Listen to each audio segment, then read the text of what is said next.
ठीक है बच्चों, तो हमने देखो कल तक जो हमारे लॉ ऑफ केमिकल कॉम्बिनेशन थे ये हमने आपको करा दिए थे। ठीक है ना। तो इस पे बेस्ड जो बेटा एक्सरसाइज के क्वेश्चन होते हैं वो मैं नहीं करा रहा हूँ अभी फिलहाल। ठीक है नहीं, क्योंकि देखो वो वैसे ही सेम क्वेश्चन है जो आप नाइन्थ में करके आए थे, थोड़े बहुत अपग्रेडेड है वो नाइन्थ में थोड़े सिंपल सिंपल थे। ठीक है नहीं, अब थोड़ी लैंग्वेज घुमावदार है, तो मैं चाहता हूँ कि आप अपनी बुक से जो लॉ ऑफ केमिकल कॉम्बिनेशन जो डिफरेंट डिफरेंट है ना, law of definite proportion, multiple proportion, है ना, कंजर्वेशन ऑफ मास हुआ, गैलू-साक्स लॉ। तो हाँ जी रितिका बेटा बताओ। हाँ रितिका बेटा कुछ कहना चाह रहे हो, आपका माइक। चलो, तो इस तरीके से बेटा उनके क्वेश्चंस आप लोग करें घर पे। ठीक है मतलब।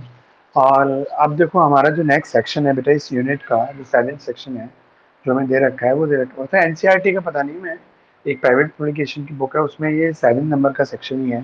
ठीक है अभी तक के, तो उसमें क्या क्या दे रखे हैं हमारे पास, पार्टिकुलेट नेचर ऑफ मैटर। ठीक है, atom and molecule, Dalton's atomic theory and Avogadro hypothesis. ठीक है बेटा, देखो एवोगैड्रो लॉ आप पढ़ चुके हो, और एवोगैड्रो जो हाइपोथेसिस है बेटा, ये जो मैं कल बात कर रहा था, जो एवोगैड्रो नंबर होता है जो आप पढ़ते हो मोल कॉन्सेप्ट में जो यूज होता है, दैट इज एवोगैड्रो हाइपोथेसिस। ठीक है ना बेटा, तो इन सब के बारे में हम पढ़ेंगे। ठीक है, तो देखो अब हमारे पास जब कंजर्व ये लॉ जब थे, लॉ से मतलब स्टार्टिंग के जो लॉ थे बेटा, जैसे मैंने आपको बताया, वहां पर हमारे पास एटम और मॉलिक्यूल जैसी चीजें नहीं थी, सब्सटेंस था, पार्टिकल्स थे, मास था।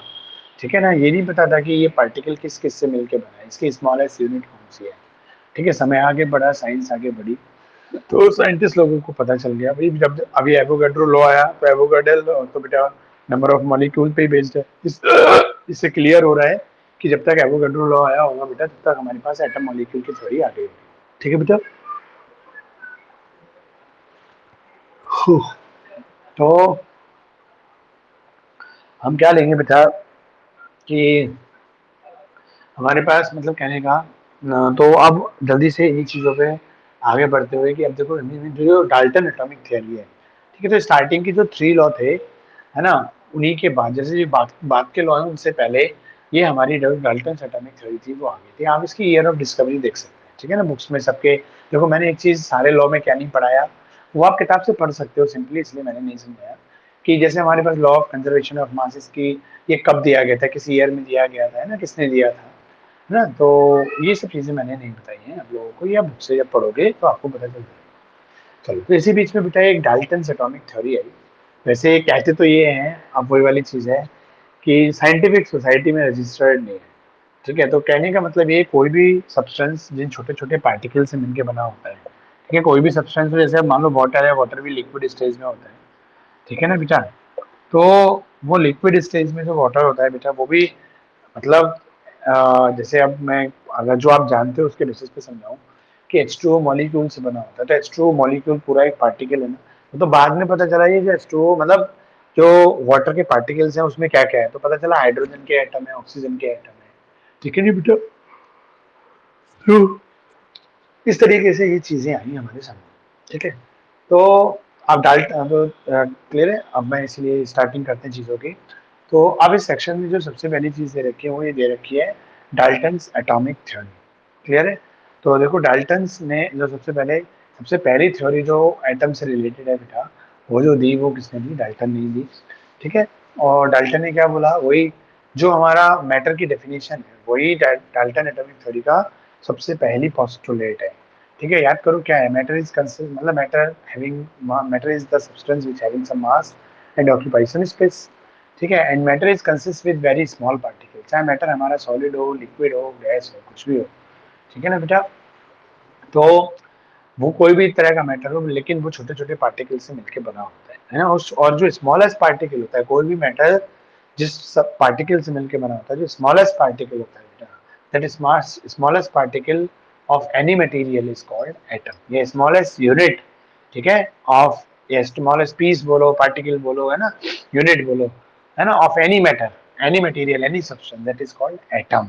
तो ये उसको एक पार्टिकल को ही बेटा क्या हुआ, एक साइंटिफिक वर्ड दिया गया।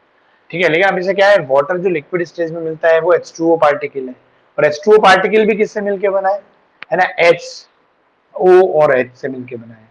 तो अगर हम मैं बोलूं कि पानी की सबसे छोटी से छोटी यूनिट क्या है, तो हाइड्रोजन एटम और ऑक्सीजन एटम की सबसे स्मॉलेस्ट यूनिट है। लेकिन मैं कहूँ जी H2O किससे मिलके बना है, ठीक है, तो वो H2O मॉलिक्यूल जाएगा ना, और H2O मॉलिक्यूल किससे मिलके बना है जी, हाइड्रोजन एटम, ऑक्सीजन एटम और उसे। अब देखो वैसे आप नाइन्थ के लास्ट चैप्टर में आप नाइन्थ है ना इलेक्ट्रॉन प्रोटॉन न्यूट्रॉन भी पढ़ चुके हो, लेकिन आप फिलहाल अभी आपके दिमाग में इलेक्ट्रॉन प्रोटॉन नाम की चीज नहीं होनी चाहिए, क्योंकि बेटा अभी तक ये डिस्कवर नहीं हुए, ठीक है ना भाई, पॉइंट है ना, आप भले ही नाइन्थ में आपको पढ़ा दिया, लेकिन आप नहीं पढ़े हुए होने चाहिए फिलहाल के लिए, ठीक है ना बेटा, आगे ठीक है। तो इस तरीके से हमारे पास ये चीज है, क्योंकि आप मतलब पढ़े हुए हो लेकिन आपके दिमाग में आना नहीं चाहिए। जैसे मैंने बोला H2O जो होता है वो H2O मॉलिक्यूल से मिलकर बना होता है, ठीक है, और H2O मॉलिक्यूल हाइड्रोजन और ऑक्सीजन एटम से मिलकर बना है। फिर मतलब आप कहोगे जी हाइड्रोजन, मैं कहूँ आपसे हाइड्रोजन एटम सबसे छोटी है, तो आपके मन में आ जाएगा सर कहाँ सबसे छोटी है हाइड्रोजन एटम, है ना, हाइड्रो मतलब एटम जो है कहाँ से, एटम तो खुद इलेक्ट्रॉन प्रोटॉन न्यूट्रॉन से मिलकर बना है। तो आज आप जानते हो आपको नाइन्थ के सेकंड टर्म के चैप्टर में पढ़ा दिया गया, ठीक है, लेकिन एक्चुअल में अगर हम उसी टाइम पीरियड पे जाएं, तो जब ये डाल्टन एटॉमिक थ्योरी आई, आप year of discovery of electron देखना बेटा, और डाल्टन एटॉमिक थ्योरी का ईयर ऑफ डिस्कवरी देखना, मतलब किस ईयर में डाल्टन एटॉमिक थ्योरी हुई, किस ईयर में इलेक्ट्रॉन आया। तो आप पाओगे कि जब डाल्टन एटॉमिक थ्योरी पड़ी तब हमें नहीं पता था कि एटम भी और छोटे छोटे पार्टिकल से मिलकर बना होता है, ठीक है ना बेटा। तब तो एटम सबसे छोटी, मतलब जो किसी भी मटेरियल की जो सबसे छोटा पार्टिकल था जिससे मिलके वो बना है, सबसे छोटा पीस जो था वो हमारा बेटा क्या कहलाया, एटम कहलाया। आगे बढ़िए सोच में। तो इस तरीके से हमारे पास ये डाल्टन एटॉमिक थ्योरी की सबसे पहली, ठीक है, और सबसे छोटी मतलब सबसे मेन पोस्टुलेट है कि matter is consist with very small particles, है ना, और that smallest particle is called, है ना, atom. That is the first postulate कि एनी मटेरियल, कोई भी मटेरियल हो, वो छोटे छोटे पार्टिकल से मिलकर बना होता है, और वो ये जो छोटा से छोटा पार्टिकल होता है बेटा, वो हमारा क्या कहलाता है आपका, ठीक है, वो हमारा बेटा क्या कहलाता है, एटम। फिर अगला जो पोस्टुलेट है जो आप पढ़ के आए हो बेटा, कि atoms of same element having the same properties, और थर्ड पोस्टुलेट क्या है, atoms of the different elements having the different property, ठीक है। जैसे मान लीजिए ये कॉपर का पीस है बेटा, है ना, ये मेरे पास मान लीजिए आयरन का पीस है, ठीक है, तो ये आयरन के एटम्स है, क्लियर पॉइंट।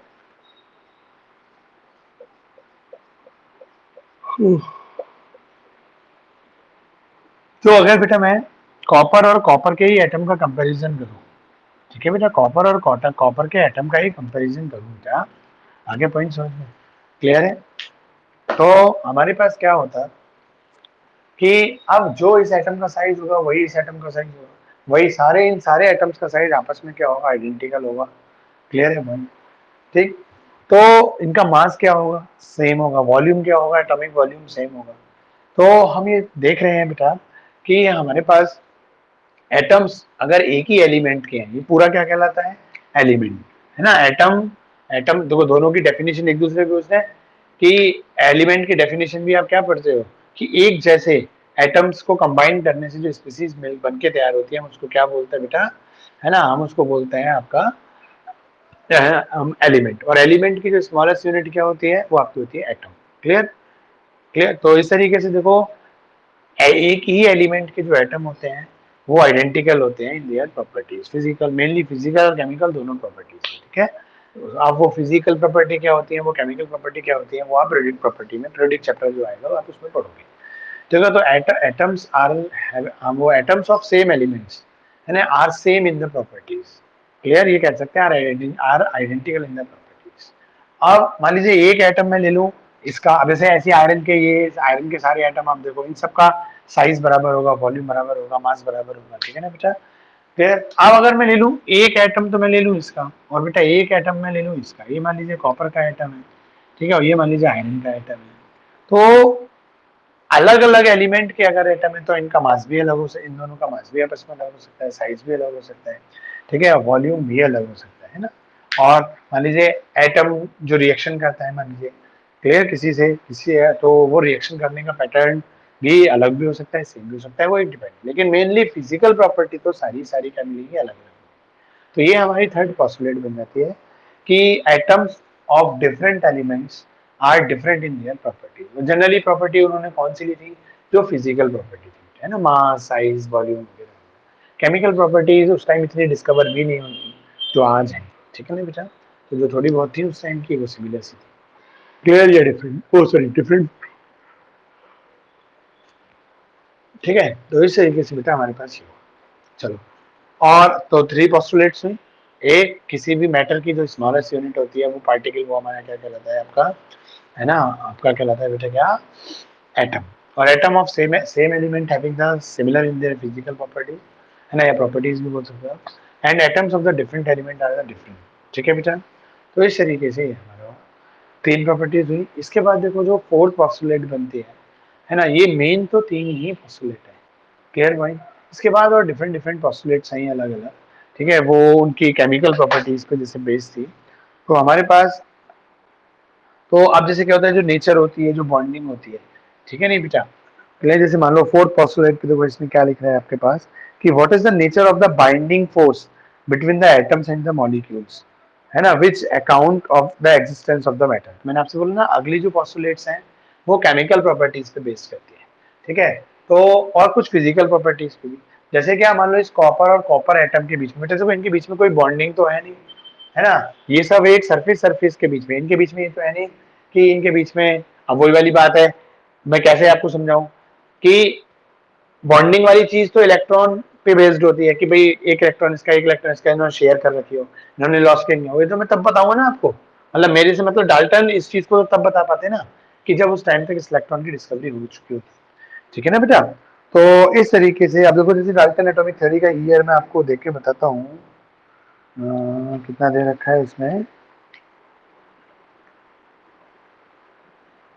इसमें दे ही नहीं रखा, चलो आप अपने पास बुक्स में देखना, आपके पास इसका जो ईयर ऑफ वो है डाल्टन का, वो इसमें एनसीईआरटी में तो दे रखा है, तो मुझे ध्यान है, आप घर पे चेक कर लेना।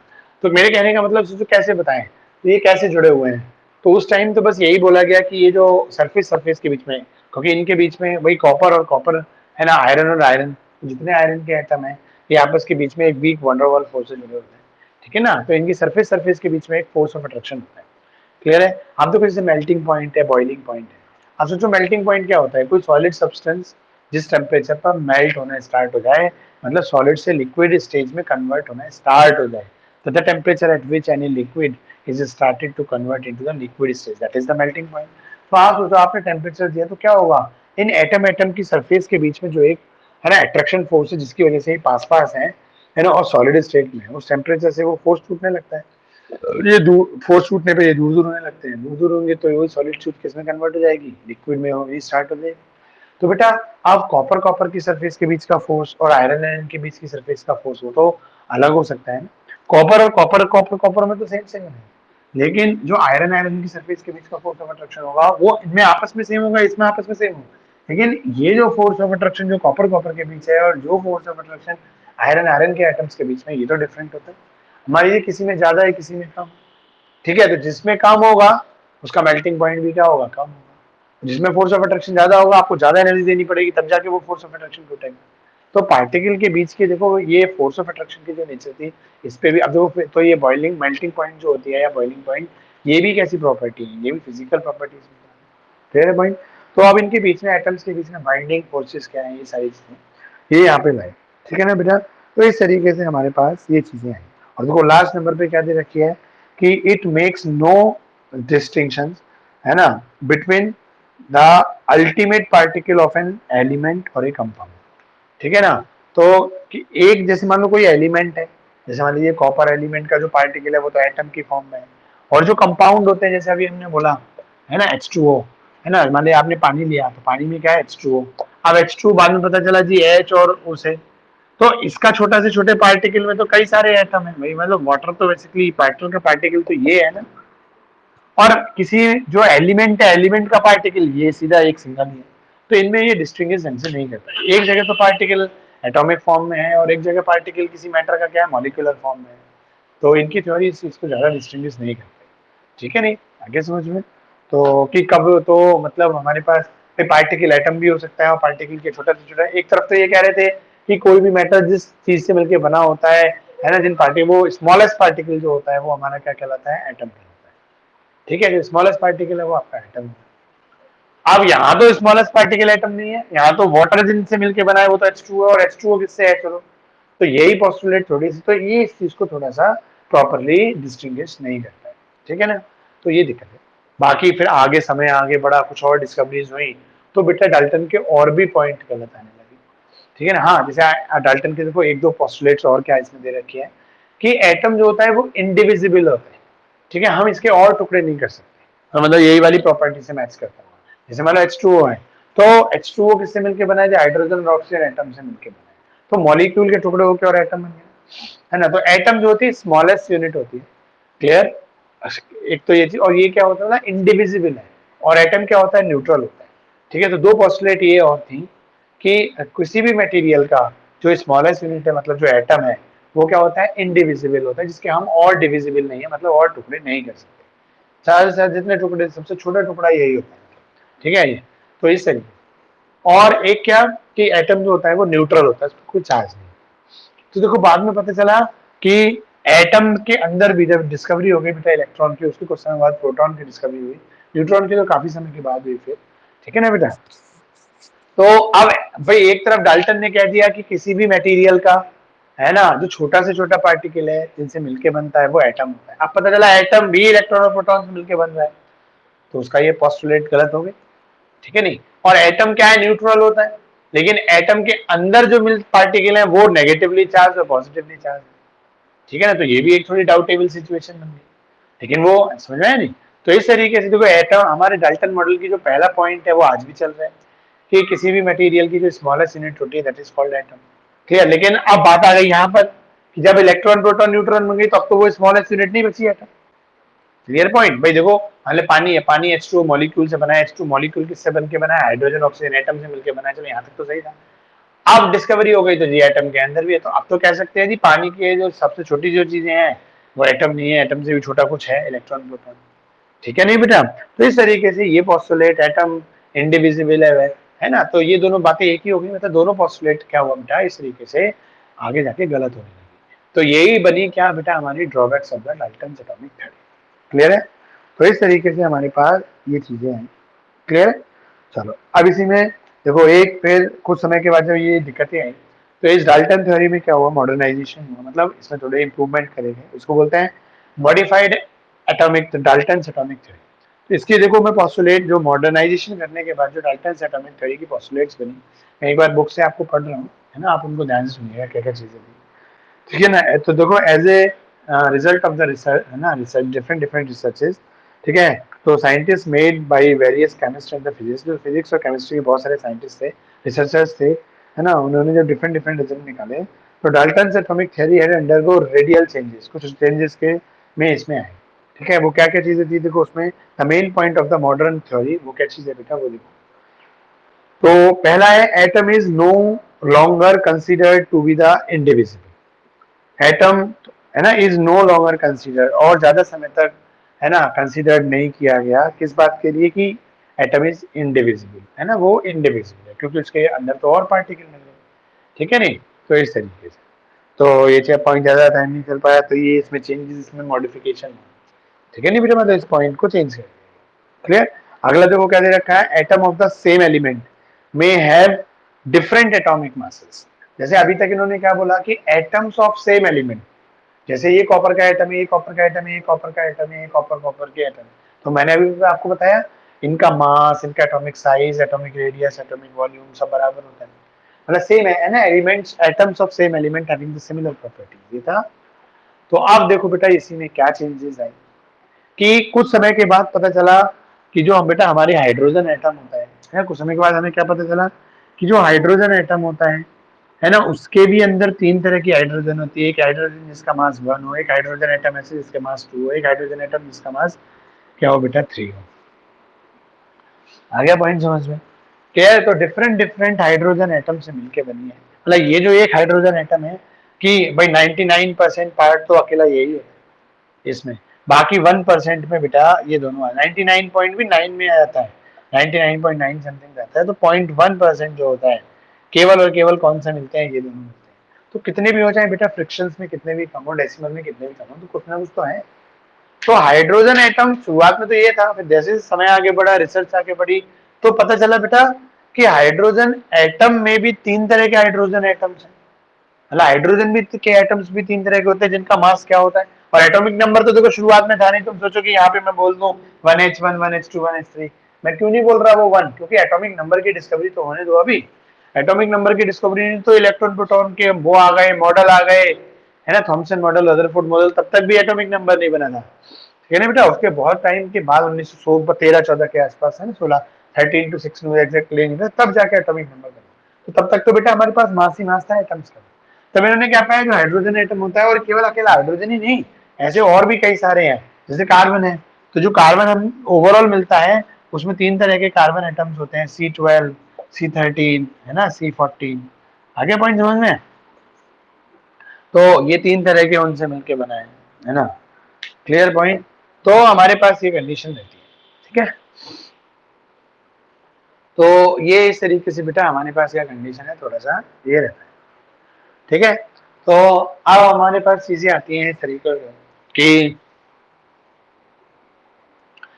कहाँ पॉइंट था हमारा, हाँ, मतलब एटम्स जो होते हैं सेम, जो हमारा अब तक एक डाल्टन की बेटा पोस्टुलेट थी, क्या पोस्टुलेट थी, कि atoms of same element having the same size, same volume, same mass.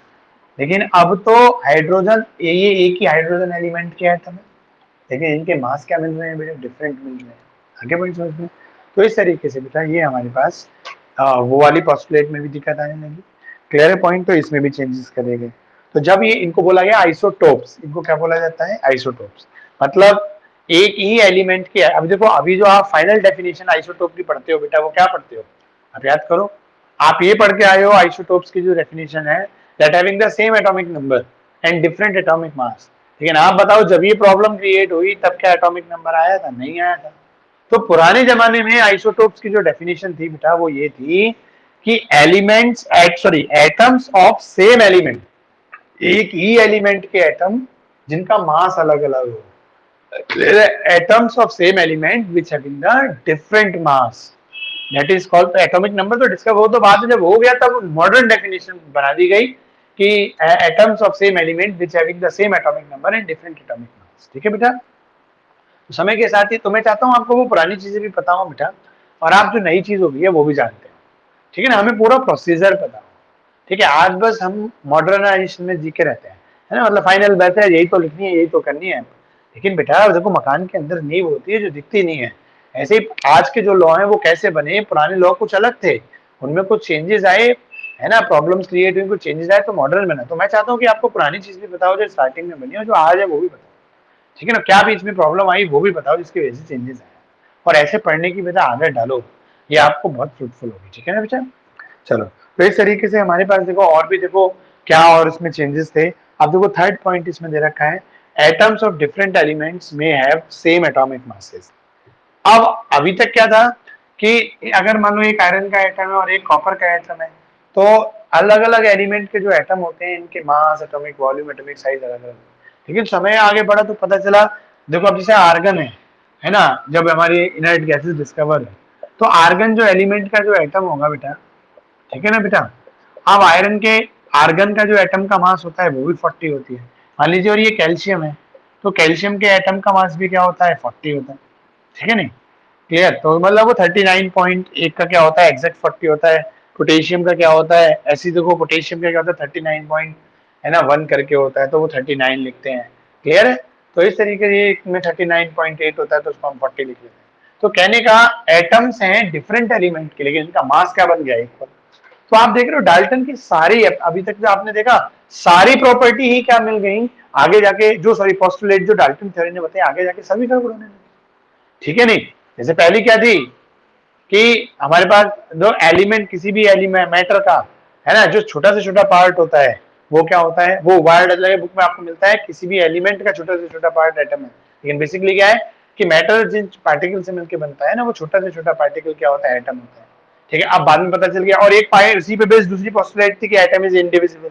ये दोनों पॉइंट पोस्टुलेट इंडिकेशन तो एक ही दे रही है, ये दोनों ही एक साथ गलत हो गई जब एटम के अंदर इलेक्ट्रॉन प्रोटॉन मिल गए, ठीक है ना। अब आया कि atoms of same element having the similar property, physical property, तो एक ही एलिमेंट के एटम का मास अलग अलग है।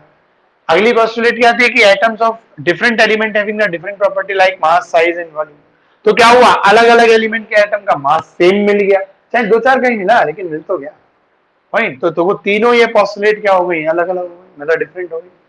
ठीक है, फिर क्या था, एटम इज, चौथी पॉस्टुलेट है एटम इज इंडिविजिबल, वो वैसे करें। पांचवी बेटी एटम इज न्यूट्रल, है ना। तो वो क्या है, ओवरऑल तो एटम न्यूट्रल है, लेकिन एटम जिन पार्टिकल से मिलकर बना वो चार्ज है।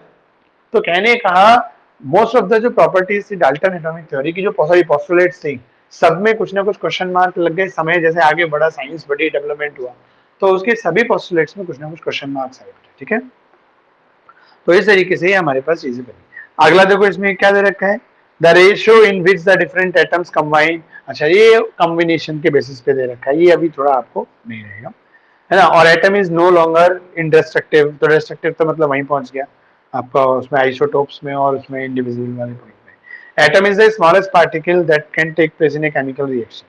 हाँ, तो ये चीज है बेटा, ये थोड़ा ये पॉस्टुलेट भी है कि केमिकल रिएक्शन, देखो ये क्या हो गया, रिएक्शन बेस्ड हमारा पॉइंट हो गया। तो केमिकल, जैसे मैंने कल बताया, याद करो, N2H2 मिलकर अमोनिया बनाते हैं, कैसे होता है। बाद में पता चला N2 जो मॉलिक्यूल है वो दो हाइड्रोजन एटम से मिलकर बना, ये दोनों अलग अलग हो गए, है ना। हाइड्रोजन भी मॉलिक्यूल है, वो दो एटम से मिलकर हाई HH अलग अलग है, फिर एक नाइट्रोजन एटम पे तीन हाइड्रोजन एटम आके लगे, तब अमोनिया बना। ठीक है, तो बाद में पता चला कि केमिकल रिएक्शंस में जो सबसे मेन रोल प्ले होता है वो स्मॉलेस्ट यूनिट।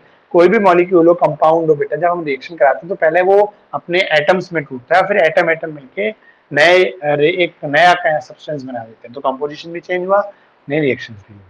ठीक है, आगे आके इसमें भी कहीं कहीं थोड़ी बहुत इश्यूज आए। ठीक है ना बेटा, तो वो चीज है, वैसे मेन 99% पे सही है। तो इस तरीके से बेटा हमारे पास कई सारी ड्रॉबैक्स आई किसकी, हमारे, है ना, ये डाल्टन एटॉमिक थ्योरी। क्लियर है पॉइंट, तो ये हमारे पास चीज है। ठीक है, चलो, और भी आप बुक से इसको पढ़ना, है ना, तो आपको वो चीजें मिलेंगी। क्लियर है, तो ये चीज हमारे पास हुई। तो बताओ बेटा, ये जो डाल्टन एटॉमिक थ्योरी है, और समय के साथ जो उसमें ड्रॉबैक्स आई, जो उसमें क्वेश्चन मार्क लगे, और जिसके बेसिस पे उसमें चेंजेस किए गए बाद में, तो बताओ यहाँ तक में मुझे नहीं लगता कोई चीजें होंगी, क्योंकि ये सारे ही पॉइंट्स आपको नाइन्थ में जब है ना, सेकेंड टर्म के जो चैप्टर है बेटा, उसमें हमारे पास डाल्टन एटॉमिक थ्योरी आपको नाइन्थ में भी पढ़ाई जाती है। क्लियर पॉइंट, और ये सभी चीजें जहाँ तक मुझे ध्यान है, चाहे पोस्टुलेट के जो 5-6 पॉइंट थे वो, चाहे उसकी ये ड्रॉबैक्स थी, ये सभी आपके नाइन्थ में आ जाते हैं। तो जिसको वो आते हो नाइन्थ वाली, कुछ बहुत सारे बच्चे ऐसे होंगे उनको अभी भी याद होंगे ये सारी, है ना, पोस्टुलेट्स एंड देयर ड्रॉबैक, और कुछ को नहीं याद होंगे, तो वो आप समझ गए होंगे। तो अभी भी किसी को कुछ पूछना हो तो पूछ सकते हो आप डाल्टन एटॉमिक थ्योरी में बेटा। ठीक है, हाँ जी बच्चों, कुछ पूछना है।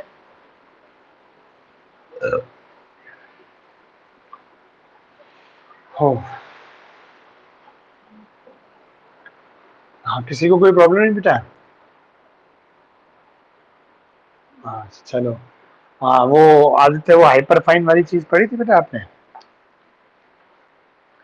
और जो मेरी वाली चीज है, थोड़ा बहुत रिलेट कर पाए या नहीं कर पाए, क्या क्या रिलेट किया, मतलब क्या मीनिंग निकाला। एक्चुअली मुझे लगता है वो तभी समझ में आएगा जब मैं एक बार आपको स्ट्रक्चर ऑफ एटम में, या आप क्या करना, थोड़ा सा समझना हो बेटा, तो आप घर पे ना एक बार स्ट्रक्चर ऑफ एटम जो चैप्टर है ना, उसमें एक जगह है इमिशन, एक स्पेक्ट्रम टॉपिक दे रखे हैं, स्पेक्ट्रम और उसकी टाइप दे रखे हैं, line spectrum, continuous spectrum, absorption और इमिशन स्पेक्ट्रम। थ्योरेटिकल है पूरा वो एक बार, और उसी में फिर ये दे रखा है इमिशन स्पेक्ट्रम ऑफ हाइड्रोजन, वहां पे आपको वो चीजें दिखेंगी। ठीक है, तो एक बार आप वो पढ़ना। क्लियर, मैं जो कह रहा था कि कल मैं वो कर दूंगा, तो मैं वही चीज कहना चाह रहा था कि मैं पढ़ा दूंगा, फिर मैंने सोचा कि वो पूरा पढ़ूंगा तो दिक्कत आएगा। एक्चुअली बेसिकली देखो, एक चीजें बताऊं आपको, अगर शॉर्ट में बताऊं, जैसे टाइम ट्रेवल, जैसे आप सुनते हो ना, कई बार हॉलीवुड मूवीज वगैरह में ये चीजें आती हैं ना, टाइम ट्रेवल मशीन, ट्रेवल में टाइम मशीन होती है, टाइम ट्रेवल, यूट्यूब वगैरह पे बहुत वीडियो ऐसी पड़ी रहती हैं कि 1960 में गया आदमी अब आया, या 2040 का आदमी, ऐसी कई वीडियोस पड़ी हुई है। कई तो उसमें मतलब, अब ये क्या है, जो एक ये कॉन्सेप्ट है टाइम मशीन का, टाइम ट्रेवल का, उस पे बेस्ड लोगों को जो होता है कहानी बना के यूट्यूब पे डाल देते हैं, बट अभी साइंस इसमें लगी हुई है। ये टाइम ट्रेवल जो चीज होती है, तो टाइम क्या चीज होती है, तो जैसे आप जानते हो बेटा, जैसे हमारे पास सन है, सन के अराउंड सारे प्लैनेट्स घूम रहे हैं, ठीक है नहीं, तो हमारी अर्थ जो है सन के अराउंड जो अपना चक्कर है वो, है ना, कितने टाइम में पूरा करती है, प्लैनेट्स के बीच की डिस्टेंस को लाइट ईयर में नापा जाता है, ठीक है ना बेटा। तो टाइम बेसिकली क्या है, और वो अब वो सन से जो एनर्जी हम तक आती है, समझ में आ गया नहीं बेटा। तो ये और जो स्टार्स होते हैं, स्टार्स की डिस्टेंस वगैरह आप लोगों को सब लाइट ईयर में ही मेजर करे जाते हैं। तो बेसिकली टाइम ट्रेवल क्या है, वो टाइम वही चीज है, वो एनर्जी का बेटा एक जगह से दूसरी जगह का पहुंचना है, और पहुंचने में वो एनर्जी का वेरिएंस होता है ना, बदलाव आता है। और जहाँ बदलाव आता है वहां बेटा टुकड़े कहे जाते हैं, उनको फ्रिक्शंस बोला जाता है। समझ नहीं, जैसे मान लो किसी की एनर्जी 10 जूल थी और फिर वो मान लो 8 जूल रह गई, हम कहते हैं ना कितनी रह गई, तो हमें 8/10, मतलब रह कितनी गई जी, अब 8 अब कितनी है 10 तो कितना जी, या मान लो 10 आपके पास 8 थी फॉर एग्जांपल और 2 खत्म हो गई 6 बजे, तो हम कहेंगे ना 1/4 एनर्जी खत्म हो गई। तो ये जो फ्रैक्शन होता है ना, इसी चीज पे बेस्ड हमारे पास टाइम का वो है। तो वो उन्होंने वही बताया है कि वो जो हमारी लाइंस होती हैं ना स्पेक्ट्रम में, फाइन लाइंस होती हैं, तो ग्राउंड स्टेट और एक्साइटेड स्टेट के बीच का जो है ना गैप होता है बेटा, वहां आप पढ़ोगे, जो मैं आपसे कह रहा हूँ ना कंटिन्यूस स्पेक्ट्रम और वो पढ़ोगे आप लाइन स्पेक्ट्रम, तो वहां आप एनर्जी गैप सुनोगे, और लाइंस के बीच में गैप होता है। वो गैप कैसे बनता है, एनर्जी के वेरिएंस की वजह से बनता है, ठीक है। तो वो कितना फ्रिक्शन हुआ, कितना चेंजेस आया, वही टाइम पे बेस्ड होता है। तो वो सेकंड वगैरह ये सब चीज कभी देखना आप कि ये सेकंड बना कैसे, आप नेट पे देखना थोड़ा सा, तो आपको चीजें पता चलेगा कि टाइम की यूनिट जो सेकंड होती है वो कैसे बनी। देख भी लियोगी वैसे, अब तक कई बच्चों ने ऐसी बात नहीं, ठीक है। तो वो एक बार जब स्पेक्ट्रम हो जाएगा ना, फाइन लाइन आ जाएंगी, फाइन स्पेक्ट्रम आप पढ़ लोगे, तब आपको ये समझना थोड़ा आसान हो जाएगा, ठीक है ना। तो ये चीज है। चलो किसी दिन आपका इधर टॉपिक नहीं पढ़ाना होगा, या फिर वो सेकंड चैप्टर में टाइम लगेगा आने में, ये टॉपिक आने में अभी कम से कम 15-20 दिन लगेंगे कम से कम, ठीक है ना, 20 दिन तो कम से कम लगेंगे। तो है ना, देखते हैं, चलो कोई नहीं, तो इसका इतना लोड मत लो, वो आप जैसे मुझे याद रहेगा जब मैं वो टॉपिक कराऊंगा ना, तो आपको तुरंत बता दूंगा, ठीक है। तो इस तरीके से ये हुआ। चलो है ना, आज बेटा थोड़ा अभी कल से ना मुझे भी थोड़ा फीवरिश चीज़ें हो रही हैं, थोड़ा तबीयत ऐसी हो रही है। आज इतने ही रहने देते हैं, क्लास टाइम भी होने वाला होगा, ठीक है। ठीक है बेटा, आज इतना ही रहने देते हैं क्लास में। अब आप आज क्विट कर दीजिए ना, कोई प्रॉब्लम हो कल ले लेंगे बेटा, है ना।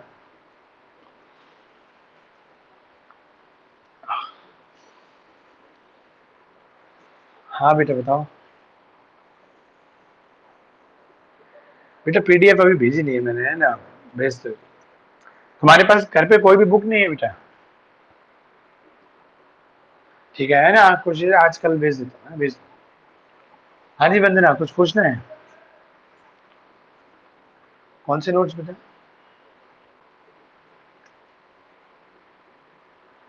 अच्छा, वो ये पीडीएफ की जो बात कर रहा था, ऐसे करता हूँ आज भेज देता हूँ, आप संडे में वगैरह में बना लेना उससे, हाँ? ठीक है बेटा, ओके बेटा। चलो क्विट कर दो, विक्रांत और आप दोनों ही क्विट करो बेटा। विक्रांत कुछ पूछना है बेटा?